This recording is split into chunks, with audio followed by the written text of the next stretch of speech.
Good morning friends, कैसे हैं आप सभी। तो पिछली वीडियो में हम लोगों ने कॉम्प्लेक्स नंबर के ऊपर जो स्ट्रेट लाइन का इक्वेशन कैसे बनता है कॉम्प्लेक्स प्लेन में, उसके बारे में हम लोगों ने जाना था और different forms of straight line in complex plane के बारे में हम लोगों ने जाना था। तो आज के इस वीडियो में हम लोग perpendicular distance from a point two a straight line, मतलब कोई एक स्ट्रेट लाइन से कोई एक परपेंडिकुलर डिस्टेंस की दूरी पर एक पॉइंट अगर सिचुएटेड है तो वो डिस्टेंस कितना आएगा उसके बारे में हम लोग बात करेंगे। तो आज का हमारा टॉपिक रहेगा perpendicular distance of A point from a line. तो कैसे होता है पहले ये देख लेते हैं। पिछले दिन हम लोगों ने देखा था कि general equation of a line in a complex plane जो होता है उसका इक्वेशन होता है A Z bar plus A bar Z plus B equals to 0। तो ऐसे ही हम लोग मान लेते हैं कि इस लाइन का इक्वेशन है ए जेड बार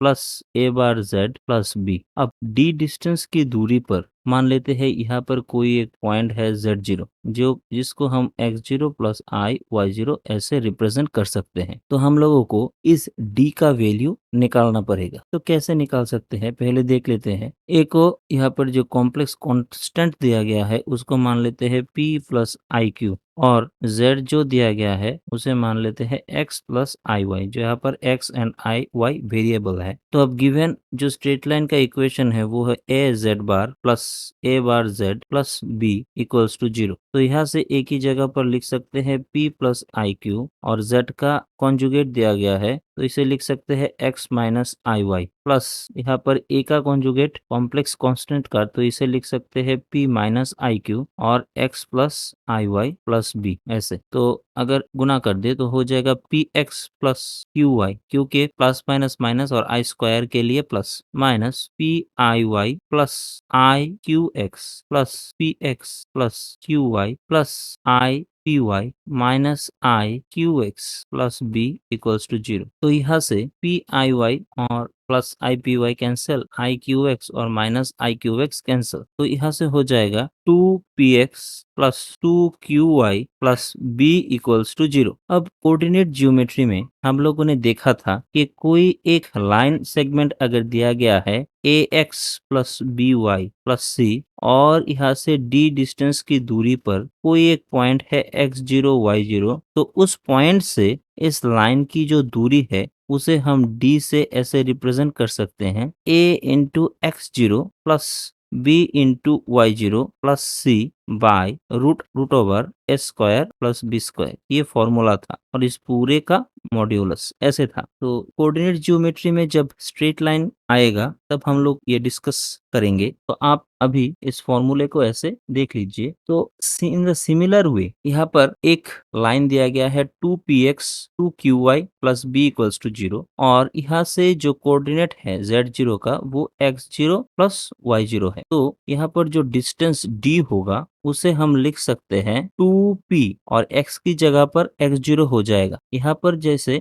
x की जगह पर x0 हो गया था वैसे ही x0 हो जाएगा, फिर हो जाएगा फिर से 2qy0, और बाद में हो जाएगा b बाय नीचे हो जाएगा रूट अंडर, यहाँ पर हो गया था ए स्क्वायर प्लस बी स्क्वायर, तो यहाँ पर है 2p मतलब 4p square plus 4q square. अब यहाँ पर जो 2px0 प्लस 2qy0 है प्लस b है, यहाँ पर लिख लेते हैं 2px0 plus 2qy0 plus b। इसे हम ऐसे भी लिख सकते हैं 2px0 माइनस एक दे देते हैं ipy0 प्लस एक दे देते हैं ip इसलिए y0 प्लस दे देते हैं आई क्यू x0, इसे दे देते हैं I Q minus x0 plus और एक माइनस न्यूट्रल हो जाएगा, और यहाँ पर 2qy0 जो है इसे माइनस देकर एक आयोटा स्क्वायर दे देते हैं, क्योंकि आयोटा स्क्वायर और minus one minus minus plus हो जाएगा, और ये हो जाएगा 2qy0 प्लस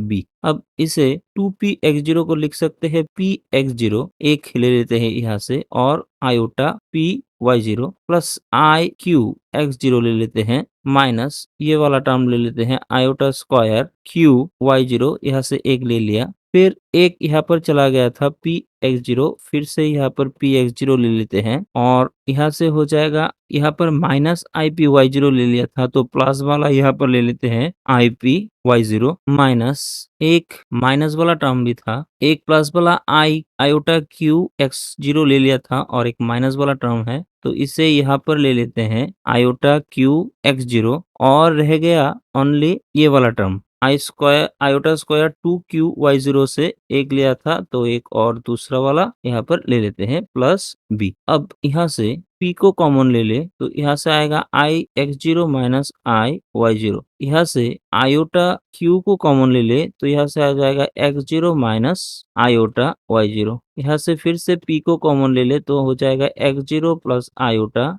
y0 और यहाँ से आयोटा स्क्वायर हो जाएगा, यहाँ से माइनस आयोटा क्यू कॉमन ले ले तो हो जाएगा x0 plus iota y0 plus b। अब इसको लिख सकते हैं p plus iota Q x not iota y not plus p minus iota Q x not plus iota y not plus b। तो p प्लस आई क्यू आया था, p plus I Q को iota Q को हम लोगों ने लिया था a और z को लिया था x प्लस आयोटा। तो यहाँ से हम लोग p प्लस आयोटा क्यू को लिख सकते हैं a और x0 माइनस आयोटा y0 को लिख सकते हैं z0 का bar plus p minus I Q को लिख सकते हैं a का कॉन्जुगेट और x0 प्लस आयोटा y0 को लिख सकते हैं z0 z not plus b। मतलब अल्टीमेटली जो ऊपर वाला टर्म है इसको लिख सकते हैं ये। तो अब और नीचे वाला जो टर्म है 4p स्क्वायर, नीचे वाला जो टर्म है root under 4p square plus 4q square, इसे लिख सकते हैं 2p square plus q square. तो a हम लोगों ने लिया था a equal to p plus I Q,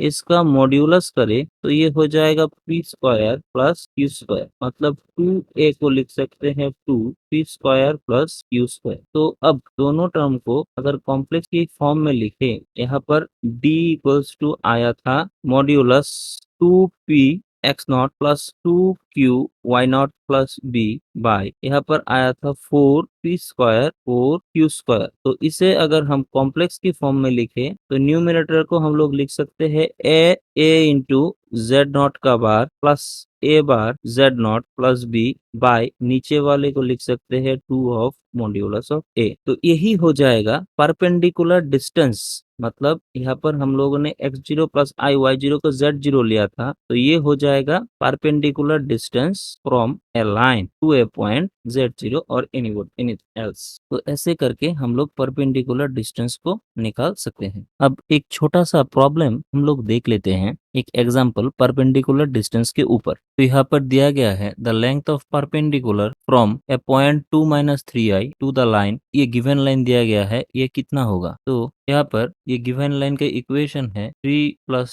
4i z plus 3 minus 4i z bar plus 9 equals to 0। और यहाँ पर जो पॉइंट है वो समझ लेते हैं 2 माइनस 3i, यहाँ पर एक पॉइंट है। तो इसे कैसे निकालते हैं, सपोज कीजिए यहाँ पर m एक है परपेंडिकुलर, तो let pm be perpendicular to जो लाइन दिया गया है उसे हम ए बी से डिनोट कर लेते हैं। तो यहाँ पर pm और d जो डिस्टेंस होगा, pm को d वो बोल सकते हैं, डिस्टेंस जो हो जाएगा वो होगा मॉड्यूलस जो दिया गया है वो था a इंटू z0 a बार का, फिर से था a z0 का bar plus b by 2 of modulus a, ऐसा था। तो इसे कैसे निकाल सकते हैं, यहाँ पर a जो है a z प्लस बार ले a बार का z ले लेते हैं और इसे a z बार ऐसा ले लेते हैं प्लस b इक्वल्स टू 0। तो यहाँ से a हो जाएगा 3 माइनस 4i। कंपेयर करें तो इस इक्वेशन से इसको, तो z जो है